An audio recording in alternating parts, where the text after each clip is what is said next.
At 06:15 on January 7, 1945, Major Thomas McGuire climbed into the cockpit of a P-38 Lightning at Dulag Airfield on Leyte, watching three other Lightnings prepare for a fighter sweep he wasn't authorized to fly. 24 years old. 38 confirmed kills. 2 victories behind America's ace of aces. Richard Bong had 40 victories. McGuire had 38. And Lieutenant General George Kenney had explicitly grounded McGuire to keep it that way. The 5th Air Force had 2 problems in the Philippines by January 1945. The first was Japanese fighters still operating from hidden airstrips across the islands. The second was Thomas McGuire's obsession with breaking Dick Bong's record. McGuire had joined the 431st Fighter Squadron of the 475th Fighter Group in July 1943. For the first year, combat had been frustrating.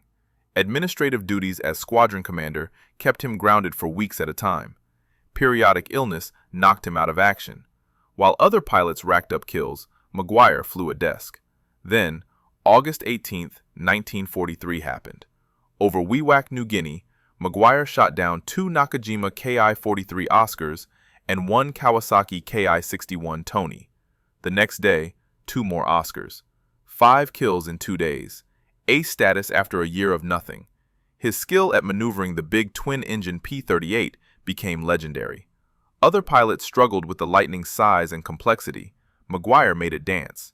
He wrote a combat tactics manual for the entire 5th Air Force. Civilian contractor Charles Lindbergh bunked with him in summer 1944, flew as his wingman on unauthorized missions. McGuire treated the famous aviator like an errand boy.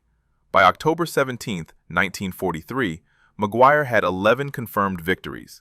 That day over Oro Bay, he dove into 7 Zeros attacking a lone P-38, shot down 3. The remaining 4 shredded his aircraft. Controls destroyed, he bailed out at 12,000 feet. His parachute harness snagged on something in the cockpit. Plummeting, 1,000 feet. Finally freed himself and jumped. Landed in the ocean 25 miles from shore. His life raft had shrapnel holes. He couldn't inflate it. A Navy PT boat fished him out 30 minutes later.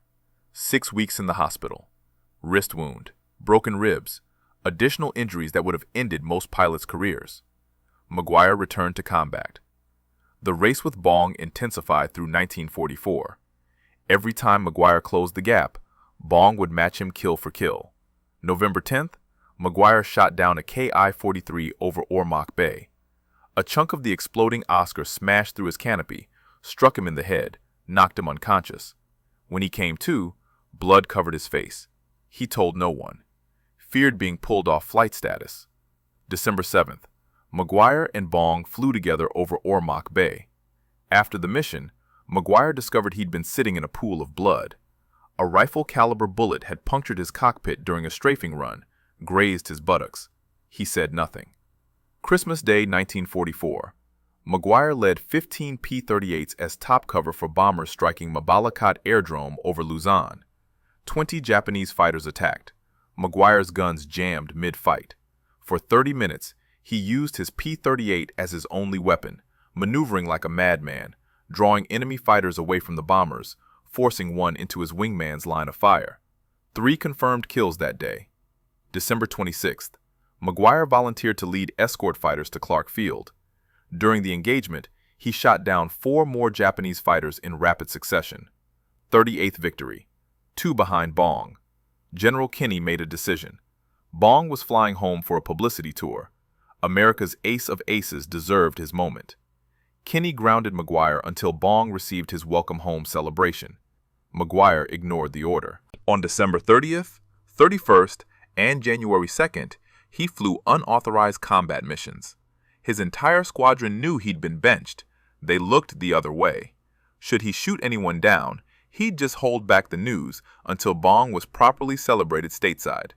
If you want to see how McGuire's final mission turned out, please hit that like button. It helps us share more forgotten stories from the Pacific War. Subscribe if you haven't already. Back to McGuire. Kenney never discovered the unauthorized flights. Bong landed in San Francisco New Year's Eve and started his victory lap. McGuire planned one more mission. January 7th, a fighter sweep over Negros Island. 4 P-38s, himself, Major Jack Rittmeyer visiting from the 13th Air Force, Captain Edwin Weaver, and Lieutenant Douglas Thropp. At 06:15 that morning, McGuire made a decision about external fuel tanks. Standard procedure was to jettison drop tanks before engaging enemy fighters. The extra weight and drag made the P-38 dangerously unstable in combat maneuvers. Every pilot knew this. McGuire had written about it in his tactics manual. But McGuire wanted those 3 kills to tie Bong's record. The drop tanks gave them range to search multiple airstrips. He ordered his flight to keep the tanks attached. The 4 P-38 Lightnings lifted off from Dulag at 06:30. Each aircraft carried 2 external drop tanks, 150 gallons each, 300 gallons of extra fuel hanging beneath the wings. The tanks added 1,000 pounds to each Lightning's weight, made them slower, less maneuverable, more vulnerable. McGuire led the flight north toward Negros Island. Rittmeyer flew as number 2, Weaver as number 3, Thropp in the number 4 position.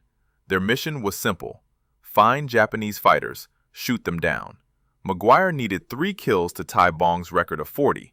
They reached Negros at 07:20 and descended through cloud cover. Below them stretched 2 Japanese airstrips, Fabrica Aerodrome to the north, Manapla Airstrip to the south. Intelligence reports suggested both were still operational despite American bombing raids. McGuire circled Fabrica at 1,500 feet. No aircraft on the ground, no movement. The field appeared abandoned. He turned south toward Manapla. The second airstrip lay hidden in jungle vegetation, harder to spot from altitude, easier to hide fighters. At 07:35, Captain Weaver spotted a lone aircraft climbing toward them from below and to the left, a Nakajima Ki-43 Oscar, Japanese Army Air Force fighter, lighter than the P-38, more maneuverable in a turning fight. The Oscar pilot should have run. 4 P-38s against 1 Oscar meant certain death for the Japanese pilot. The Oscar attacked anyway. Lieutenant Thropp, flying in the number 3 position, saw the Oscar coming at him head-on. He broke hard left. The Japanese pilot turned with him, fell into position behind him, started firing. 12.7mm rounds. Thropp's P-38 shuddered as bullets struck the left engine. Major Rittmeyer dove to help Thropp, drove the Oscar off his tail. The Japanese pilot broke away, turned to find new targets. McGuire and Weaver sat directly in front of him. The Oscar pilot accelerated, closed the distance, positioned himself behind Weaver's P-38. McGuire and his flight had encountered Warrant Officer Akira Sugimoto, Japanese instructor pilot, 3,000 hours in the Ki-43 Oscar, one of the most experienced fighter pilots still operating in the Philippines. Sugimoto had survived 2 years of combat in New Guinea and the Dutch East Indies. He knew every limitation of his aircraft. He knew every advantage. The P-38s were heavier, faster, better armed. 4 50-caliber machine guns and 1 20mm cannon in each Lightning's nose. Devastating firepower if they could bring their guns to bear. But the P-38s were carrying drop tanks. The extra weight made them sluggish.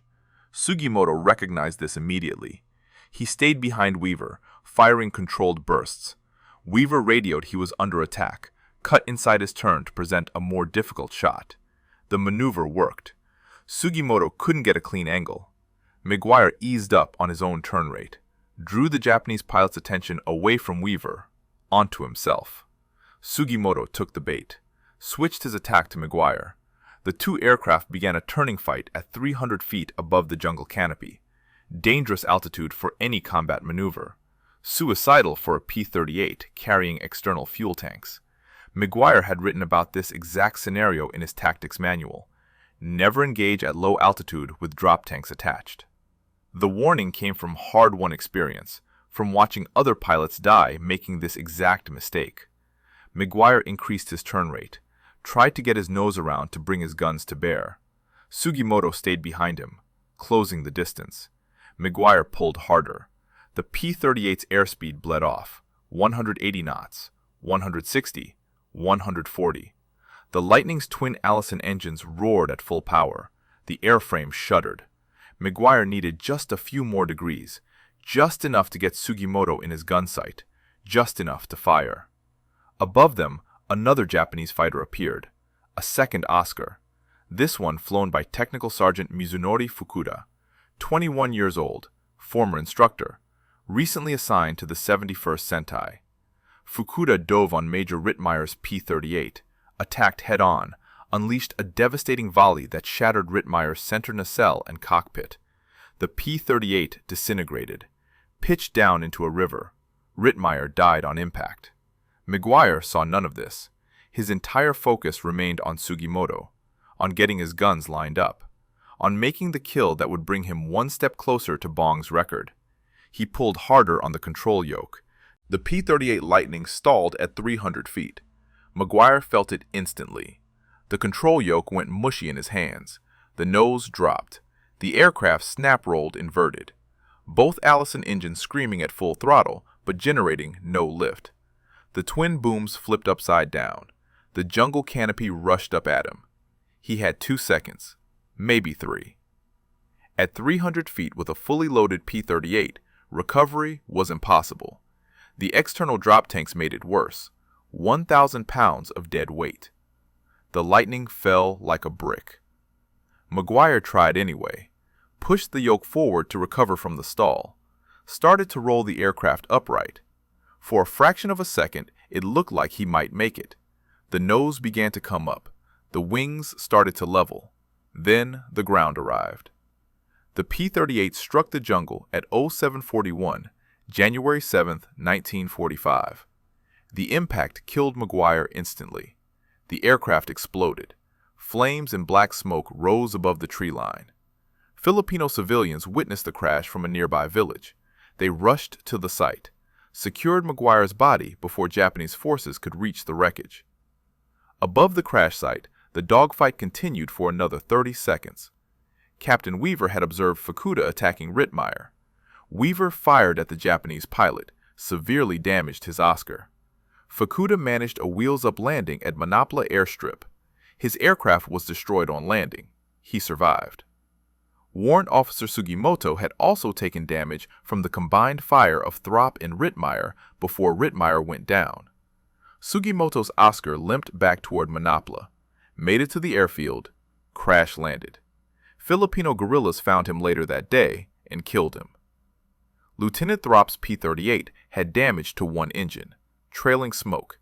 Captain Weaver's Lightning was intact. The 2 surviving Americans turned for home. They had lost their leader and Major Rittmeyer in less than 2 minutes of combat, against 2 Japanese fighters, while flying 4 P-38s carrying full external fuel tanks. The word reached 5th Air Force headquarters within hours. Major Thomas McGuire was missing in action, presumed dead. General George Kenney received the news while preparing for a conference in Manila.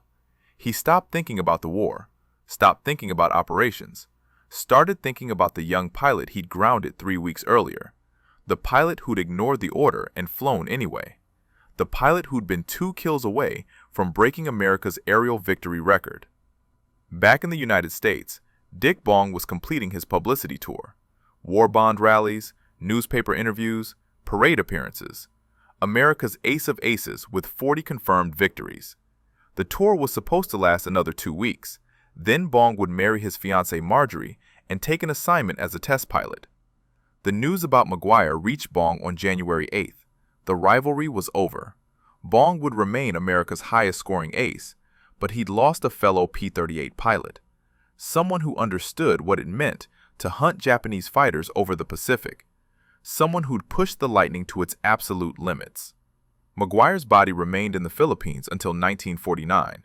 The U.S. Army recovered his remains from the crash site, returned them to the United States. On May 17, 1950, Thomas Buchanan McGuire Jr. was buried with full military honors at Arlington National Cemetery. He was posthumously promoted to lieutenant colonel. McGuire Air Force Base in New Jersey was named in his honor in 1948. The Medal of Honor citation was published on March 7, 1946. It covered McGuire's actions on December 25 and 26, 1944. The 7 kills over 2 days. The missions where his guns jammed, and he continued fighting anyway. The risks he took to protect bombers and rescue wingmen. The citation made no mention of January 7th, made no mention of the unauthorized fighter sweep, made no mention of the decision to keep external fuel tanks attached during combat. made no mention of the low-altitude turning fight that violated every principle McGuire himself had written about in his tactics manual. But every P-38 pilot in the 5th Air Force knew what happened. They knew McGuire had broken his own rules. They knew he'd been grounded and flew anyway. They knew he'd been obsessed with beating Bong's record. They knew the obsession killed him. The question nobody could answer was why. Why would one of the finest pilots in the Army Air Forces make such a fundamental mistake? Why would the man who wrote the tactics manual ignore his own teachings? Why would someone with 38 confirmed victories throw it all away chasing 2 more? The answer lay in McGuire's path to becoming America's second highest scoring ace. Thomas Buchanan McGuire Jr. was born in Ridgewood, New Jersey on August 1, 1920. His parents divorced when he was young. He moved with his mother to Sebring, Florida, where he grew up in the Deep South. Small town, population under 5,000. Not many opportunities for a kid with big ambitions. McGuire didn't fit in at school. Defensive, prickly, developed a sense of superiority to conceal insecurities from years of bullying. Aviation became his escape. He enrolled at Georgia Institute of Technology in 1938 to study aeronautical engineering. Played in the marching band. Sergeant Major in ROTC. Member of Beta Theta Pi fraternity. Left after his 3rd year to join the Army Air Corps in 1941.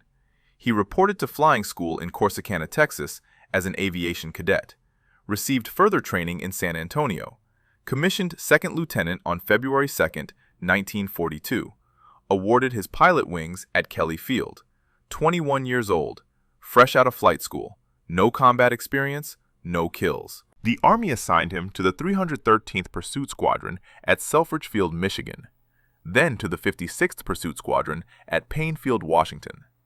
In June 1942, McGuire received his first combat assignment, the Aleutian Islands, flying patrols in a Bell P-39 Airacobra. The Aleutians were miserable. Constant fog, rain, wind, temperatures barely above freezing, even in summer. Japanese forces had occupied Attu and Kiska Islands. American fighters flew patrol missions looking for bombers and reconnaissance aircraft. Most missions saw nothing but clouds and ocean. McGuire flew with the 54th Fighter Group from June to October 1942. 4 months of combat patrols, 0 aerial victories, 0 opportunities to engage the enemy. The P-39 Airacobra was a poor aircraft for the mission. Short range, poor high-altitude performance, but it was what they had. In December 1942, McGuire married Marilyn Giesler. Her nickname was Pudgy. McGuire transferred to Hamilton Field, California, shortly after the wedding. In February 1943, he reported to Orange County Airport for transition training. New aircraft, the Lockheed P-38 Lightning. The Lightning was everything the Airacobra wasn't. Twin engines, long range, heavy armament, tricycle landing gear, excellent high-altitude performance. But it was big, complex, difficult to master. Many pilots struggled with the transition. McGuire took to it immediately. The size didn't intimidate him. The complexity became second nature. He studied every system, understood how to maximize performance, learned to make the big twin-engine fighter move like a single-engine pursuit plane. In March 1943, he shipped to the Southwest Pacific, assigned to the 9th Fighter Squadron, 49th Fighter Group, 5th Air Force, based in New Guinea. Dick Bong was already there, already scoring victories, already building a reputation. McGuire flew his first combat mission with the 49th on April 22nd. 2 months later, in June, he transferred to a brand new unit, the 475th Fighter Group. Lieutenant General George Kenney had created an entire group of P-38s, called them Satan's Angels. McGuire joined the 431st Fighter Squadron. For the next year, frustration defined his combat career. Administrative duties kept him grounded. As Squadron Operations Officer, then Squadron Commander, McGuire spent more time at a desk than in a cockpit. When he did fly combat missions, Japanese fighters were scarce. New Guinea was winding down. The enemy was retreating north. Meanwhile, other pilots racked up kills. Tommy Lynch, Neil Kirby, and especially Dick Bong. By mid-1943, Bong had 16 confirmed victories. McGuire had 0. The frustration ate at him. He'd been flying combat missions for over a year. Nothing to show for it. No kills, no recognition, no progress toward becoming an ace. Other pilots talked about Bong, about Lynch, about Kirby. Nobody talked about McGuire. He started preparing differently, became obsessive about details. Personally bore-sighted the guns on every aircraft in his squadron, a job normally done by ground crew. McGuire didn't trust anyone else to do it right. He studied Japanese fighter tactics, learned their strengths and weaknesses, memorized recognition silhouettes for every enemy aircraft type. August 18, 1943. Finally, a mission to Wewak, New Guinea. McGuire's squadron flew top cover for bombers. As they approached the target, Japanese fighters intercepted Nakajima Ki-43 Oscars, Kawasaki Ki-61 Tonys. McGuire dove into the fight. 2 Oscars destroyed, 1 Tony destroyed, 3 kills in 1 mission. August 19th, same area. McGuire shot down 2 more Oscars, 5 victories in 2 days. Ace status after 13 months of nothing. McGuire had arrived. But 5 kills wasn't enough. Lynch had more, Kirby had more, and Bong kept pulling further ahead. By September, Bong had 20 victories. McGuire had 5. The race had begun, and McGuire would do anything to win it. McGuire's kill count climbed slowly through late 1943. September, October, missions over New Guinea and New Britain, Japanese fighters becoming harder to find. The enemy was conserving aircraft, pulling back to defend more critical positions. Some missions saw no enemy contact at all. October 17th changed everything. McGuire was flying patrol over Oro Bay when radar picked up incoming Japanese bombers. Mitsubishi G4M Bettys escorted by Mitsubishi A6M Zeros. McGuire's flight scrambled from Dobadura at 23,000 feet. He spotted the formation below, 15 to 20 Zeros, and 1 lone P-38 trailing smoke. 7 Zeros were attacking it. The P-38 pilot was finished unless someone intervened. McGuire didn't hesitate, dropped his external tanks, dove straight into the enemy formation. 3 Zeros destroyed in rapid succession. The other P-38 pilot survived, escaped. But now the remaining 4 Zeros focused entirely on McGuire. They swarmed him. Cannon fire shredded his left engine. Machine gun rounds hit his right engine. A 20mm shell exploded in his radio compartment. A 7.7mm bullet struck his wrist, passed through into the instrument panel. Shrapnel punctured his right arm and both hips. McGuire tried to pull out of his dive. The elevator controls were gone, completely useless. He released the escape hatch, tried to bail out. His parachute harness snagged on something inside the cockpit. The P-38 fell from 12,000 feet, 10,000, 8,000. McGuire struggled with the harness. 6,000, 4,000, 2,000. At approximately 1,000 feet, he broke free, jumped. The parachute deployed. He hit the water 25 miles offshore. His life raft had shrapnel holes, wouldn't inflate. McGuire floated in the ocean for 30 minutes before Navy PT boat 152 picked him up, carried him to PT tender Hilo in Buna Bay. 6 weeks in the hospital, wrist wound, broken ribs, puncture wounds. Most pilots would have been sent home. McGuire refused, returned to his squadron in December, 11 confirmed victories, still far behind Bong. Through early 1944, McGuire resumed combat operations. Administrative duties continued to limit his flying time. As commander of the 431st Fighter Squadron from April to December, he spent significant time on paperwork, training, and planning.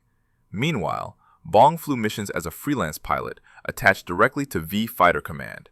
No administrative burden, just flying and killing. April 12, 1944. Bong shot down his 26th and 27th victories over Hollandia, surpassed Eddie Rickenbacker's World War I record of 26, became America's highest-scoring ace in history, national hero. Newspapers ran stories. Kenney promoted him to major. McGuire had 16 kills at the time, 10 behind Bong. The gap felt insurmountable. Summer 1944 brought an unusual visitor to the 475th Fighter Group, Charles Lindbergh, the famous aviator, first man to fly solo across the Atlantic.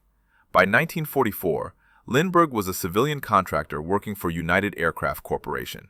He visited the Southwest Pacific to study P-38 operations and fuel efficiency. Lindbergh bunked with McGuire for several weeks, flew as his wingman on unauthorized combat missions. The arrangement was illegal.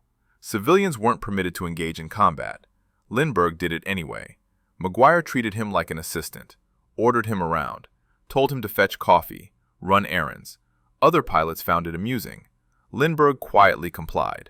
McGuire studied Lindbergh's fuel conservation techniques, applied them to his own flying, extended the P-38's range by careful throttle management. The extra range meant more time over target, more opportunities to find Japanese fighters, more chances to score kills. By October 1944, McGuire's score stood at 24. Bong had 38. The Philippines campaign was beginning. Both pilots flew from Tacloban airfield on Leyte. Japanese air opposition was fierce. Targets were plentiful. The race accelerated. November 2nd, McGuire escorted bombers to Ormoc Bay, shot down a Ki-43 Oscar. During his strafing run on Japanese ships, rifle-caliber ground fire punctured his cockpit. A bullet grazed his buttocks. He discovered the wound after landing. Blood soaked his seat. He told no one. Kept flying. 25 victories. November 10th, another mission over Ormoc. McGuire destroyed another Ki-43. During the engagement, a chunk of the exploding Oscar smashed through his canopy, struck him in the head, knocked him unconscious. He came to seconds later. Blood covered his face. Somehow, he flew the damaged P-38 back to base, landed, said nothing about the head injury. 26 victories. Bong shot down his 40th victory on December 17, 1944. 40 kills. The race was over. America's ace of aces. General MacArthur personally awarded him the Medal of Honor. McGuire had 31. General Kenney made his decision on December 18th. Dick Bong was going home. 40 victories. Medal of Honor. America needed its hero for war bond tours and publicity. The ace of aces deserved a proper celebration stateside. Kenney ordered Bong back to the United States. McGuire had 31 victories, 9 behind. The gap seemed impossible to close, but Bong would be gone for weeks, maybe months. Japanese air opposition over the Philippines remained strong. Targets were everywhere. McGuire saw his opportunity. December 25, 1944, Christmas Day. McGuire volunteered to lead 15 P-38s as top cover for bombers striking Mabalacat Airdrome over Luzon. The Japanese had captured the airfield in December 1941. Now, American bombers were taking it back. Heavy resistance expected. The formation approached the target at 0900 hours. 20 Japanese fighters attacked, Zeros and Oscars. They came from the east. Using the sun's glare for cover, dove into the American formation. McGuire's P-38s turned to meet them. The fight lasted 30 minutes. McGuire destroyed 3 Zeros. During the engagement, his guns jammed. All 4 50 caliber machine guns and the 20mm cannon. Dead. No way to shoot. Most pilots would have withdrawn, headed home. Not McGuire. He continued fighting for another 30 minutes, using his P-38 as his only weapon, maneuvering aggressively, dashing at enemy fighters, chasing them, drawing them away from the bombers. At one point, he forced a Zero into his wingman's line of fire. His wingman shot it down. McGuire got credit for the assist. 3 confirmed kills on Christmas Day, 34 total, 6 behind Bong. December 26th, McGuire volunteered again, this time to lead escort fighters to Clark Field, another Japanese stronghold, another heavily defended target. The mission launched at 0800 hours. Japanese fighters intercepted over Luzon. McGuire's formation was attacked immediately. He repeatedly flew to the aid of embattled comrades, drove off enemy assaults while himself under attack, sometimes outnumbered 3-1, at times outnumbered worse. During the engagement, he exposed himself to attacks to rescue a crippled bomber, shot down 1 aircraft, parried the attack of 4 enemy fighters, shot down another, single-handedly engaged 3 more Japanese, destroyed 1, then shot down still another.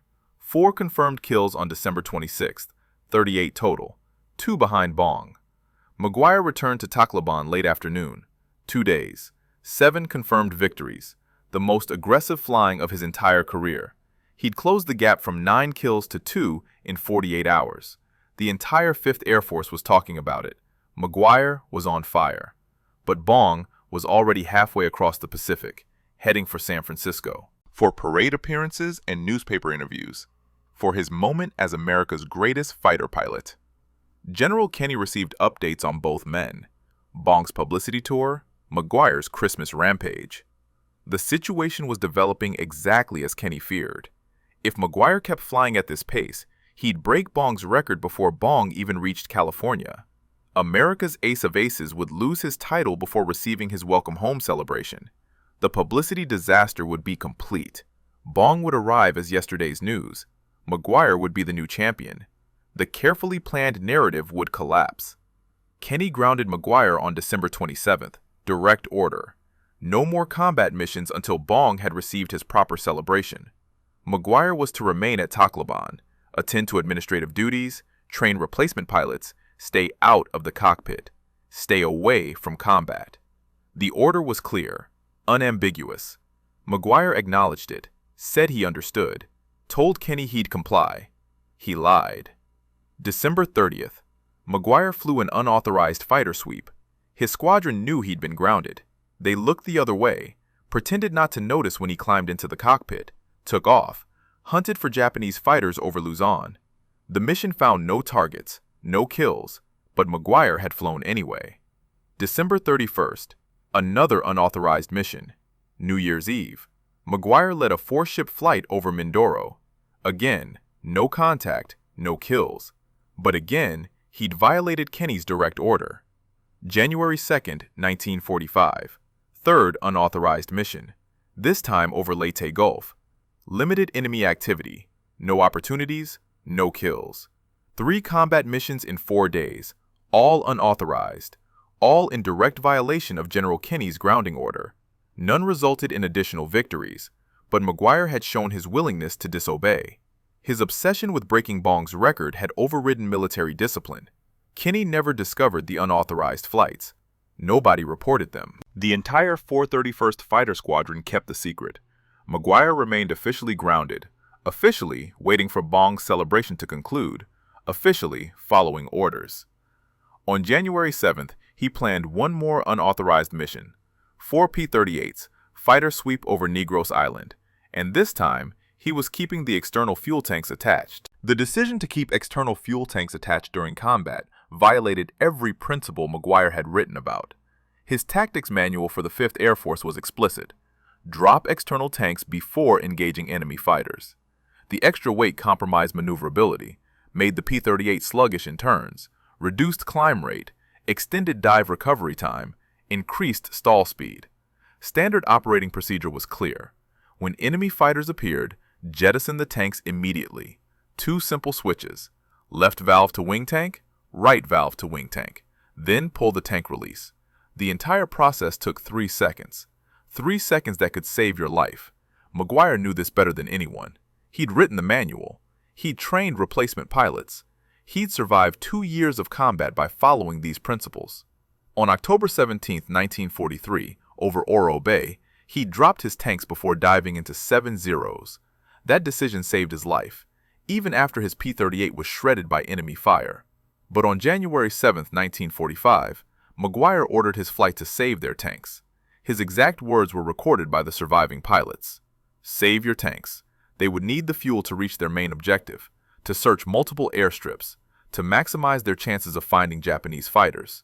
The order made tactical sense for the mission profile. Negros Island was far from Dulag. The round trip required careful fuel management. If they dropped tanks over the first airstrip and found nothing, they couldn't reach the second.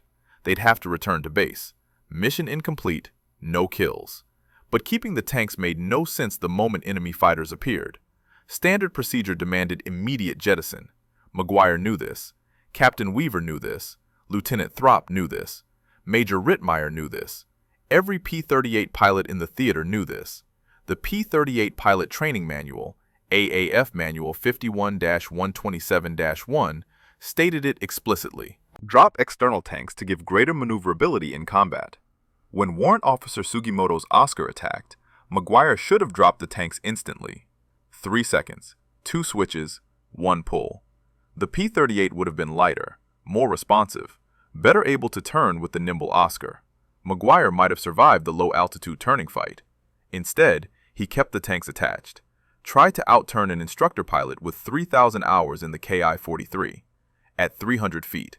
In a P-38 carrying 1,000 pounds of extra weight, the physics were unforgiving. The Lightning stalled, snap-rolled inverted, crashed.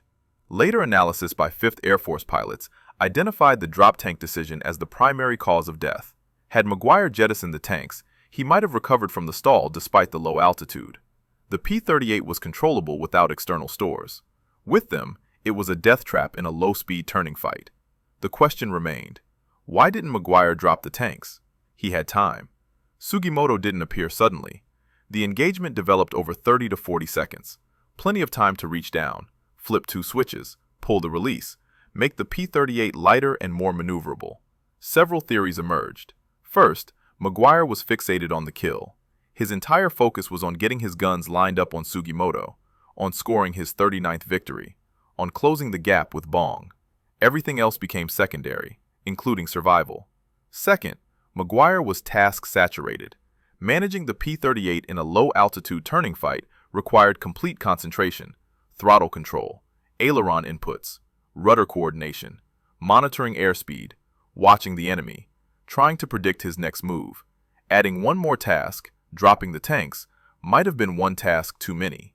Third, McGuire believed his skill could overcome the handicap.